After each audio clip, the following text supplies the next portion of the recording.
Bonsoir et merci d'être avec nous encore une fois pour notre capsule 5 à 7 Mission CCDM.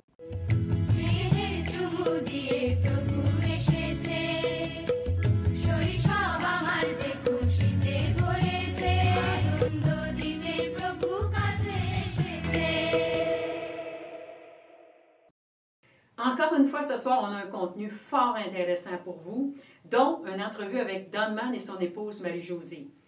Good morning, Don and Marie-Josée. It's exciting for me to meet with both of you.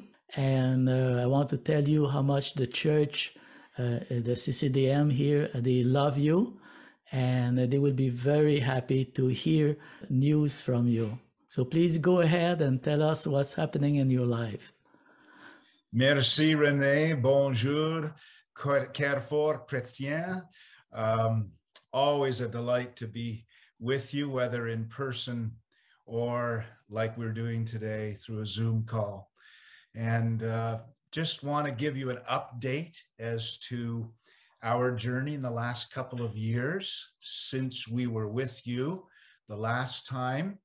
I have changed my role with the PAOC missions, and I'm now director of the Quest Leadership Program, which is a part of our Global Ed Institute, the discipleship arm of PAOC missions.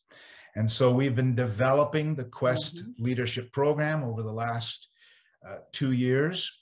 In a moment, Marie-Josée will talk to you about her role in the development of online courses, and you will get an understanding of what we do. The Quest Leadership Program is a non-formal leadership training for pastors, marketplace leaders, and Bible college students.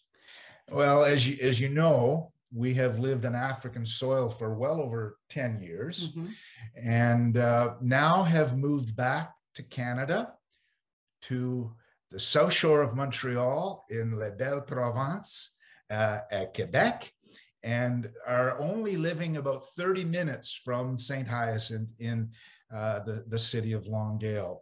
We are now Canadian-based global workers and doing our ministry from Canada. God has opened a unique door to us after ministering in Africa for over 10 years.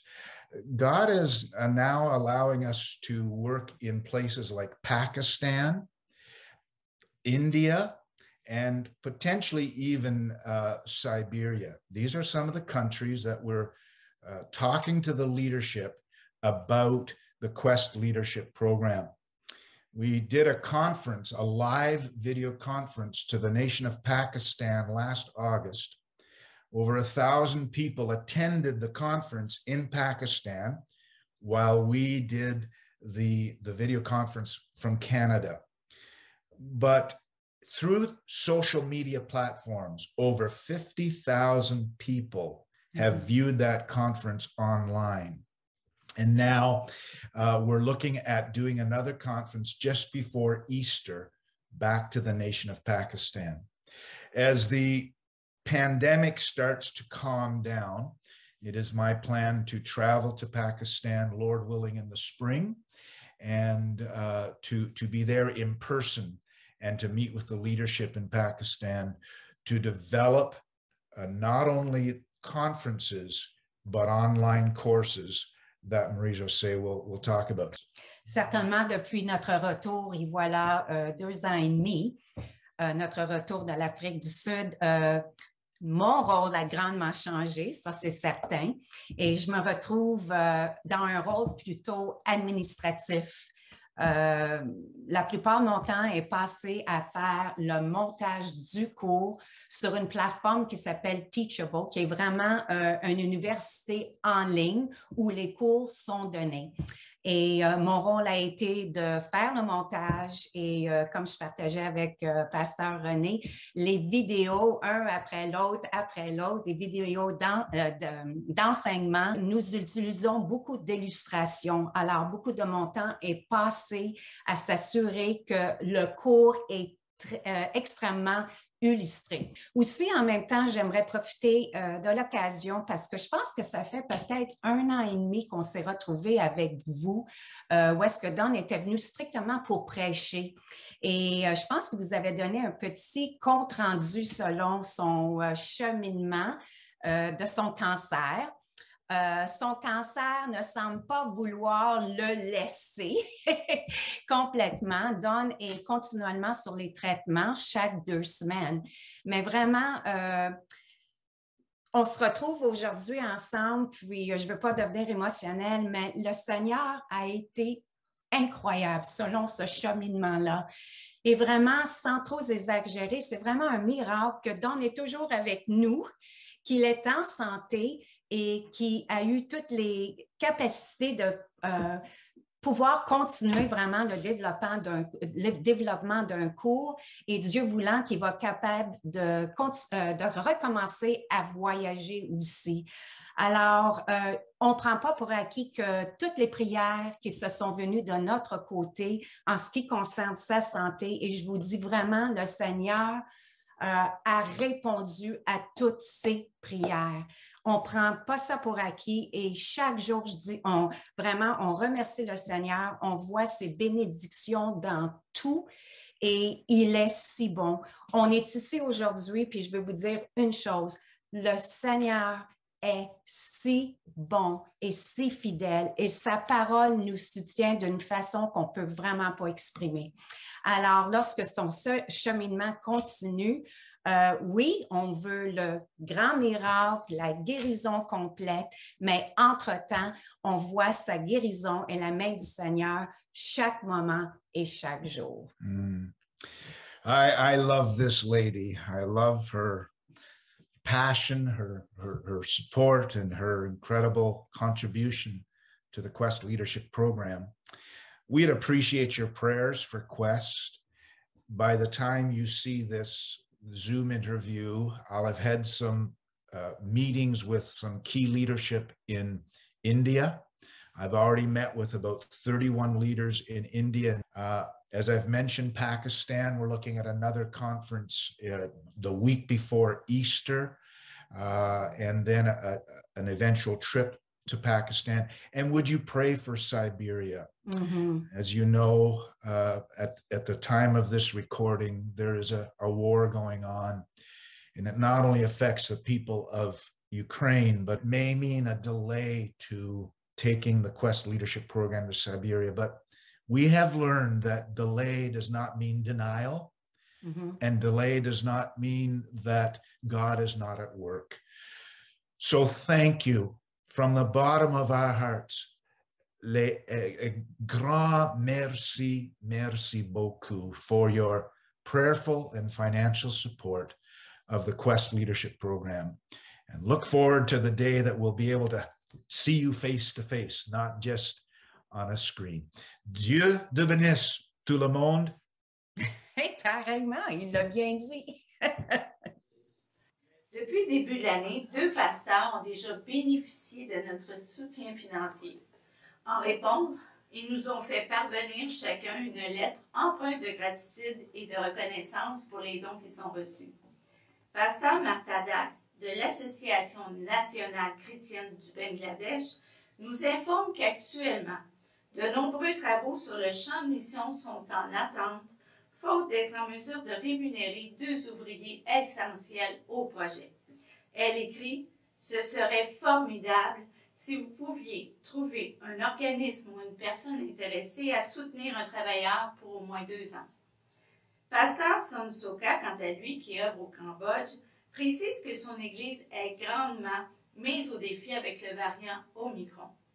Il doit actuellement se tourner de nouveau vers le service en ligne et il cherche d'autres moyens d'encourager ses membres à rester fermes dans l'épreuve. Il apprécie grandement l'amour concret que nous leur manifestons.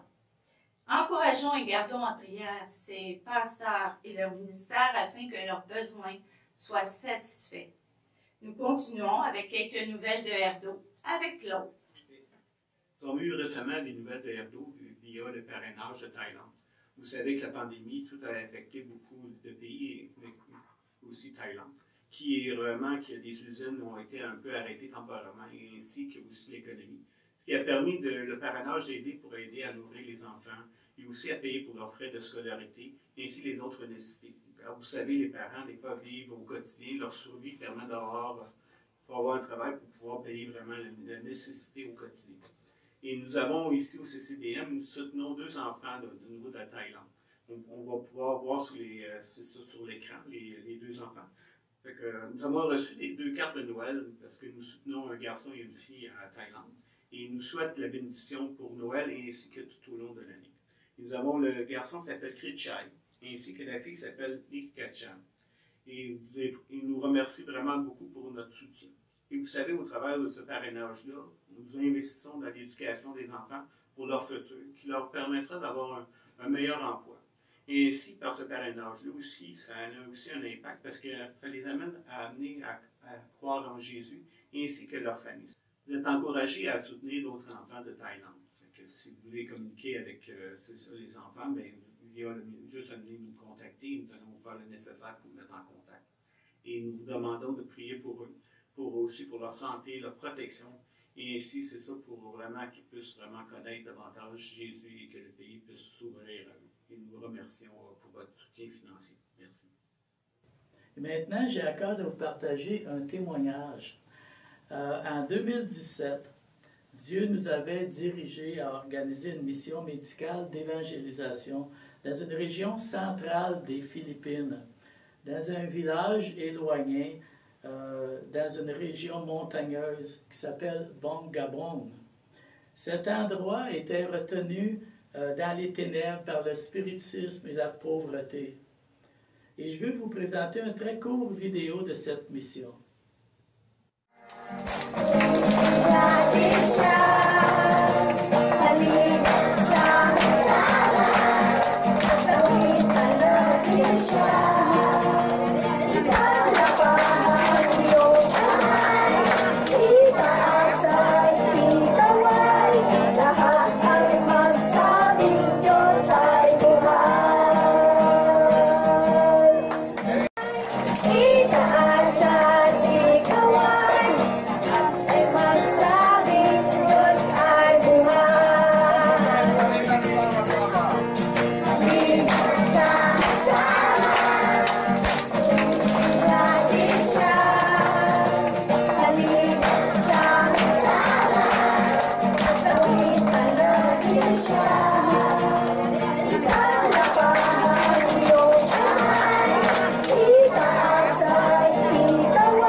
Comme vous avez vu, c'est toute une mission. Mais par la puissance de Dieu qui a agi à travers cette mission, plusieurs ont commencé de croire. Mais le but de ce témoignage, c'est ceci. C'est pas tout. Le plus formidable, c'est qu'il y a 2 semaines, j'ai reçu des messages et des photos de nos amis là-bas qui nous annoncent qu'une église a été établie suite à cette mission. Et on voit la continuité, comment Dieu agit. Graduellement, grâce à la fidélité et à la persévérance de nos amis, ils ont débuté avec des études bibliques. Ils ont aussi, à un moment donné, un couple est allé déménager là-bas, dans ce coin perdu, pour vivre là-bas et puis évangéliser et ouvrir leur maison. Ils viennent de célébrer leur premier anniversaire et ils ont eu un baptême d'eau. Et cette nouvelle a grandement réjoui mon cœur et je voulais vous la partager. Dieu agit encore aujourd'hui, même dans les coins les plus reculés et ténébreux. Paul disait, l'Évangile, c'est la puissance de Dieu pour le salut de quiconque croit. Il disait plus tard, et cet Évangile, elle fait des progrès partout. Et on prie que cet Évangile puisse faire des progrès encore, et aussi avec nous ici, à Saint-Hyacinthe. Que Dieu vous bénisse. Merci, Pasteur René, pour ce témoignage. Le monde entier est au courant actuellement de la situation qui se passe en Ukraine, et nous ne voulons pas passer sur silence cette guerre. J'ai lu cette semaine une lettre écrite par un couple chrétien, Sergueï et Léna. Leur ville a été envahie, des explosions, des rafales de coups de feu. Les gens s'abritent dans les caves. Certains fuient, d'autres s'abritent autant bien que mal. Ceux qui fuient sont inquiets de ceux qui restent, qui sont, eux, en danger. Écoutons une petite vidéo faite par des chrétiens qui sont dans un abri. Дорогие друзья, сегодня 25 февраля 2022 год. Мы находимся возле Киева. Это время особое, второго дня, когда неспокойно вокруг всей Украины. Но мы, по милости Божией, живы, за что весьма благодарны нашему Господу, Спасителю и всех наших старших братьев и сестер. Благодарим за молитвенную поддержку, за всякое участие. Это очень ценно и дорого. Встречая даже в таких условиях, мы чувствуем, что мы не одиноки, мы имеем защиту Господа Бога и надеемся на Его милость. Мы хотим всем передать большой, субботний, сердечный привет! Как сладок день святой для нас, и как отраден сердцу час, когда приходим в Божий дом и песнь хвалы поем. О, как чуден день святой, и как сладок тот покой, когда приходим в Божий дом и песнь хвалы поем.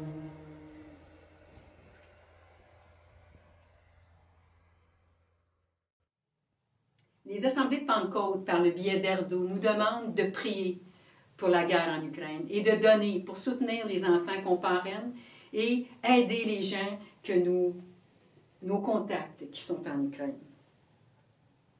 Si vous voulez participer, vous n'avez qu'à mentionner sur votre enveloppe de dîmes de faire un don en Ukraine. Nous allons ajouter ça à ce que nous avons décidé comme comité de donner pour supporter les gens en Ukraine. Nous voulons vous rappeler que lorsque vous donnez aux missions, vous donnez pour nos missionnaires en général. Si vous voulez donner spécifiquement à un de nos missionnaires, vous avez simplement à mentionner son nom lorsque vous faites votre don et nous allons acheminer votre don à qui vous voulez le donner. N'oubliez pas de prier pour Don et Marie-Josée Mann, ainsi que pour pasteur Martha Das et le pasteur Soka. Donnons généreusement pour la mission et n'oublions pas notre rendez-vous chaque mois, le deuxième mardi, 5 à 7, mission CCDM.